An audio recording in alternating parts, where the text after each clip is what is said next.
Hallo und herzlich willkommen in den Ammergauer Alpen auf dem Weg zum Ochsen-Elpelleskopf.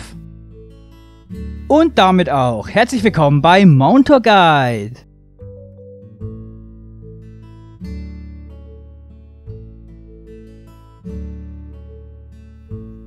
Kurz und knapp vorab, ihr findet den Link zum Download der gesamten Tourenbeschreibung jetzt oben im Info-Button oder unten in der Videobeschreibung.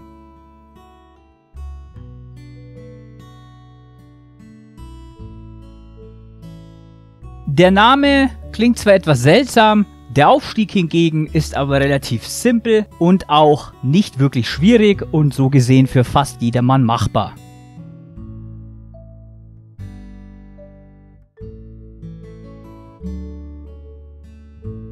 Man muss unterwegs nur auf wenige Kleinigkeiten achten, zum Beispiel kurz vor der Jägerhütte geht unser Weg links ab. Der ist an sich beschildert, aber der Pfad durch die Wiese ist nicht sofort erkennbar, sollte aber keine Schwierigkeit darstellen, denn ihr könnt ein paar Meter weiter den eigentlichen Weg sehen und dann müsst ihr halt im Notfall einfach über die Wiese gehen und ihr werdet den Weg finden.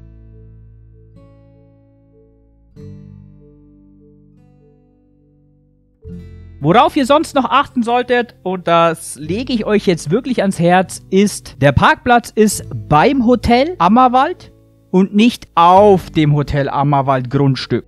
Das ist ganz wichtig, ihr dürft also quasi auf dem Hotelgrundstück dürft ihr nicht parken. Die Parkplätze sind relativ schnell voll, da sollte man eventuell darauf achten und möglichst früh die Tour beginnen.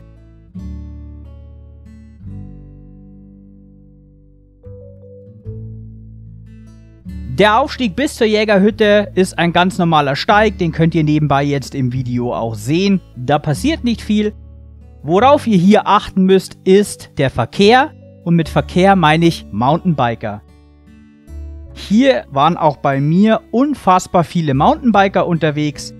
Bitte nehmt aufeinander Rücksicht, damit wir da alle unbescholten hoch und auch wieder runterkommen. Wirkliche technische Schwierigkeiten habt ihr unterwegs keine. Gegen Ende hin, und das ist eigentlich das Einzige, wo man jetzt sagen kann, okay, das erhöht die Schwierigkeit ein bisschen.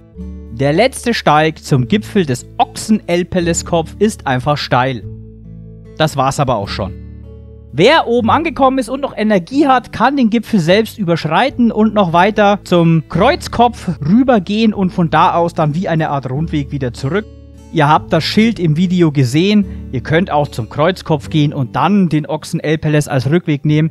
Ich selber bin nur den einen Gipfel hoch, einfach aus Zeitgründen, es war schon sehr spät bei mir. Und auch als eigener Gipfel und eigene Tour ist das hier immer eine Reise wert.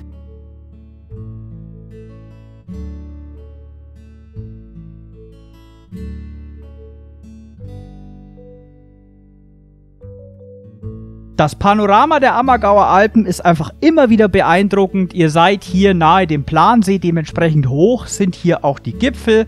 Das sieht man auch bei dem Rundumblick.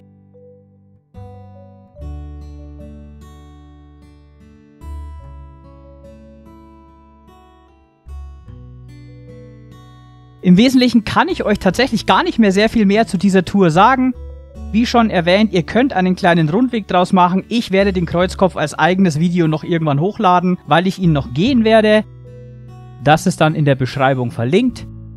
Ansonsten wünsche ich euch an dieser Stelle wie so oft viel Spaß, macht sie, geht sie die Tour, kehrt in der Jägerhütte ein, wenn sie offen hat. Und nicht vergessen, nur mit Mountaintour Guide erreicht ihr den Gipfel gescheit.